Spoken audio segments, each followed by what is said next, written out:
Il existe un moment particulier dans la vie où quelque chose change sans faire de bruit. Ce n'est pas une rupture visible, ni une décision annoncée. C'est un glissement intérieur. Les mots qui venaient facilement autrefois semblent perdre leur nécessité. On parle moins, non par fatigue sociale, mais parce que quelque chose à l'intérieur s'est stabilisé. Ce changement n'est pas une fermeture.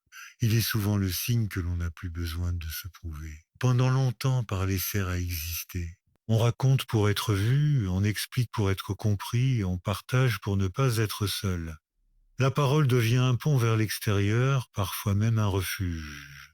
Mais à mesure que l'on avance intérieurement, ce besoin se transforme. On découvre que certaines choses perdent leur sens lorsqu'elles sont trop exposées. On réalise que tout n'a pas besoin d'être formulé pour être réel. Ce changement intérieur apparaît souvent après des périodes de confusion, de blessures ou de remise en question profonde. Lorsque l'on a longtemps cherché des réponses à l'extérieur, vient un moment où l'on se tourne vers soi. On commence à écouter ce qui se passe en dedans plutôt que de chercher un écho immédiat dehors. Le silence devient alors un espace d'observation, pas un vide à combler. Parler moins, ce n'est pas avoir moins à dire, c'est avoir appris à distinguer ce qui mérite vraiment d'être exprimé. Beaucoup de mots naissent de l'anxiété, du besoin d'être rassuré, de la peur d'être mal interprété. Quand cette peur s'apaise, la parole se fait plus rare, mais aussi plus juste. Juste. On ne réagit plus à tout. On ne répond plus à chaque provocation.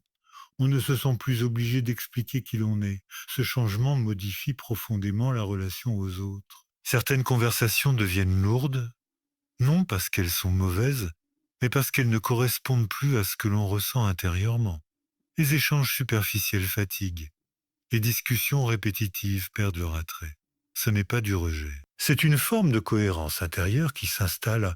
On apprend à respecter son énergie. Le silence devient aussi une manière de se protéger, non pas de se cacher, mais de préserver ce qui est encore fragile ou en transformation. Quand on traverse une évolution intérieure, mettre des mots trop tôt peut figer l'expérience.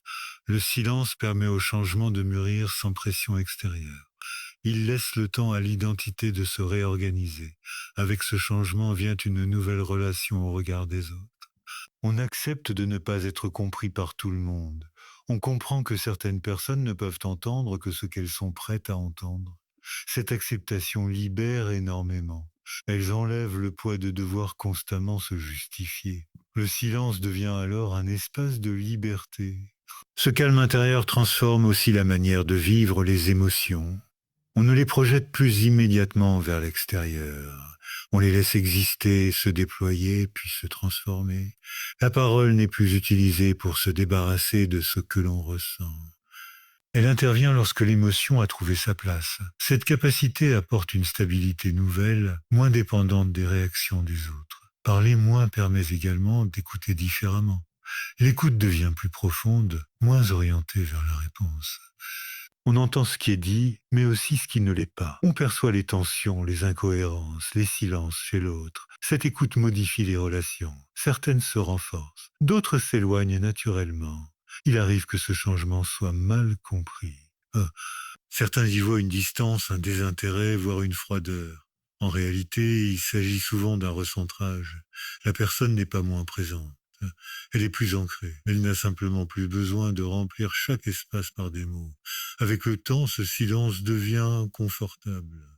Il n'est plus inquiétant. Il ne crée plus de malaise. Il devient une présence discrète mais solide. On découvre que l'on peut être pleinement vivant sans être constamment en train de s'exprimer. On comprend que la valeur d'une personne ne se mesure pas à la quantité de mots qu'elle prononce, mais à la qualité de sa présence. Ce changement intérieur marque souvent une étape importante de maturité émotionnelle. On ne parle plus pour combler un manque, mais pour partager quelque chose de vrai. Et lorsque rien n'a besoin d'être dit, le silence suffit, parce qu'à ce moment-là, il ne manque rien. À mesure que ce changement intérieur s'installe, une autre transformation apparaît. La relation au temps se modifie. On ne ressent plus la même urgence à répondre, à réagir, à donner un avis immédiat. Le silence devient un espace où la pensée peut se déposer.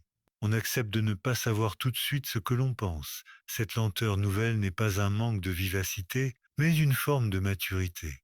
Elle permet à la parole de naître d'un endroit plus profond, moins conditionné par l'émotion brute ou la pression sociale. Euh, Ce glissement intérieur entraîne souvent une redéfinition des relations. Certaines présences autrefois familières deviennent étrangement lourdes, non parce que les personnes ont changé, mais parce que la manière d'entrer en lien n'est plus la même. On remarque que certains échanges reposaient surtout sur l'habitude, la distraction ou la peur du vide. Quand ce vide cesse d'effrayer, ces liens perdent naturellement de leur place. Le silence agit alors comme un fil. Il révèle ce qui repose sur la sincérité, ce qui existait uniquement pour remplir l'espace. Parler moins permet aussi de mieux ressentir son propre corps. Les tensions deviennent plus perceptibles. On sent quand une situation fatigue, quand une conversation force, quand une présence exige une adaptation excessive. Le corps devient un repère plus fiable que les conventions sociales. On n'ignore plus ces signaux. On apprend à s'en retirer sans conflit, sans explication inutile. Le silence devient une réponse corporelle, une manière de respecter ses limites sans les justifier. Dans ce processus, la solitude change de visage. Elle n'est plus vécue comme une absence, mais comme un espace de régénération. Être seul ne signifie plus être abandonné. Cela devient un moment où l'on peut se retrouver sans masque. Cette capacité à être seul transforme profondément la manière d'être avec les autres. On ne cherche plus à combler un manque, mais à partager une présence déjà pleine. Les relations deviennent moins dépendantes, plus libres.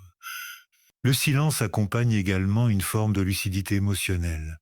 On reconnaît mieux les mécanismes qui poussaient autrefois à parler.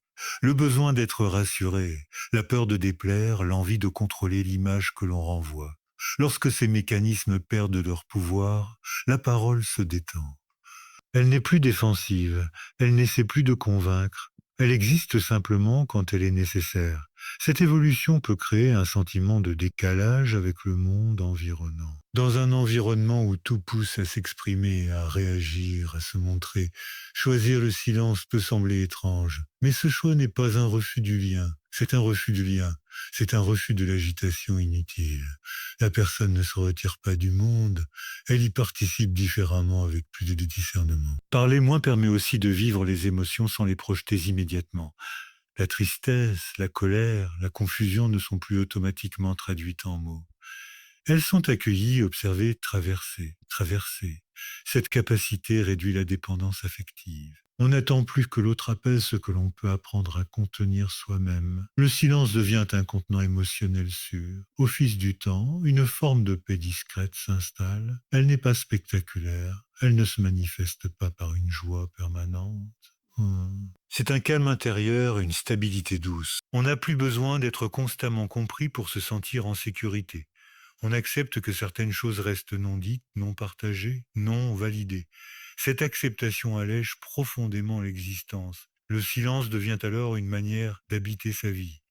Sa vie. Il n'efface pas la parole, il la rend plus rare et plus vraie. Il crée un espace où l'essentiel peut émerger sans être noyé dans le bruit. Et dans cet espace, quelque chose se renforce lentement. La capacité d'être présent à soi, même lorsque le monde extérieur se tait ou ne répond pas comme attendu. Avec le temps, ce changement intérieur cesse d'être perçu comme une phase et devient une manière d'être. Le silence ne se remarque plus. Il s'intègre à la vie quotidienne comme une respiration plus calme. La personne ne se demande plus si elle devrait parler davantage ou s'expliquer plus souvent. Elle agit selon une cohérence interne qui ne cherche plus d'approbation. Ce qui guide désormais, ce n'est pas la réaction des autres, mais la sensation intime d'être aligné avec soi-même. Dans cette étape, l'identité devient moins dépendante de l'extérieur. On ne se définit plus par ce que l'on exprime, mais par ce que l'on ressent et comprend intérieurement.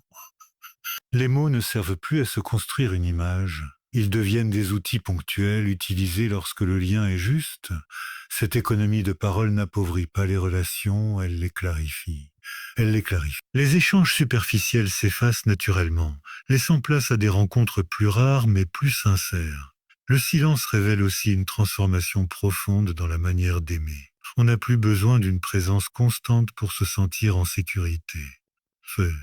On accepte les distances, les rythmes différents, les silences partagés. L'absence de mots ne crée plus d'angoisse. Elle devient parfois un signe de confiance. Cette maturité affective permet des liens plus stables, moins marqués par la peur de perdre ou d'être oublié. À ce stade, la personne tolère beaucoup mieux l'incompréhension.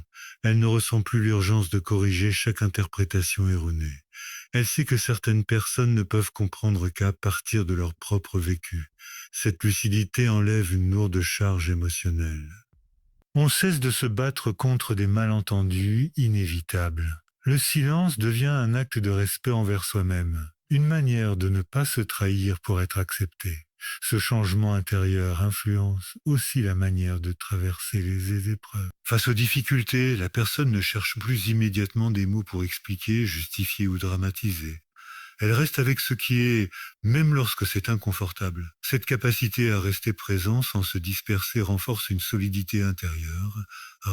Le silence permet à l'expérience de faire son travail, sans être interrompu par le besoin de la partager trop vite. Progressivement, le regard porté sur le monde se transforme.